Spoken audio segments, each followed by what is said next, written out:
तो सनम के जोहार चल का मेना पेता बना बाम ले दा चिले तो दादा बेटी कमेंट का है हिली तो नकोय कमना blue devil boy Rajesh comment का दादा आमरिन आयो बाबा दो मेना किना चे बांगा तो नुई दादा कमेंट का हिली आयो बाबा मेना किना से बांगा तो तेहन ले पे कना सरी सरी कथा इंरिन बाबा दो दिन टूर गया आयो मेनाया आयो है रुक कना उनी दो मेनाया मामोड़ा रे आर उना भाड़ान गे ना ले कराव लगित अड़ी कष्ट तो पैसा को जोगाड़ बड़ा कते कराव हुई कना बाबा भाड़ान के कराव हुई बगना आर उना के बड़ा नाम के पे बाबा दिन टूर गया भाई इन दो टूर होपन करे नती ले पे आयो वाला तो का को पे सावते आर लगी ले को डाटा फोकड़ा के ना साउना डाटा को फोकड़ा के नहीं बड़ा डाटा बांखान चलका बुझे लादा आयो बा मेना खान दो बेस के बुझे धरा जितो इन बाबा बनु इन एहो बनु याने मामला रे बनाई नो उनी माने आयो ताहेन तुलई ओने नितो से ओड़ा रे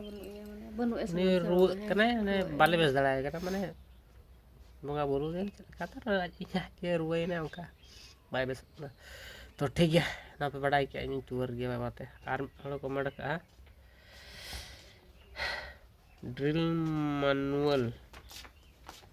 कमेंट का हिली दो आलम मेताया नाना दो अच्छा ना ना बइन मेताया उनी लेका गोगो मेताया में हला एक्चुअली नोआ दो चेदाñ मेताया में चेदा मेना इन चेदाñ मेतामा इन दो एक्चुअली बिस्ती कुड़ी सलागिन जोटा ओड़ा कना उन दिन स्कूल को अभ्यास कुड़ी सलाम जोटा खान तो चलका कुड़ी मा जस्ती नाना के को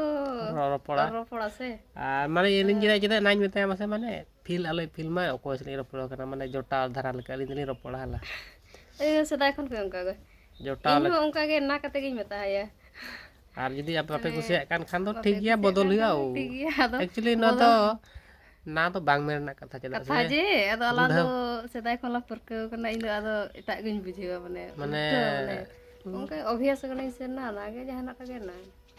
माने चलेगा गो दो बेस एडी बेस कथा कना हम ले एडी बेस कथा के जे माने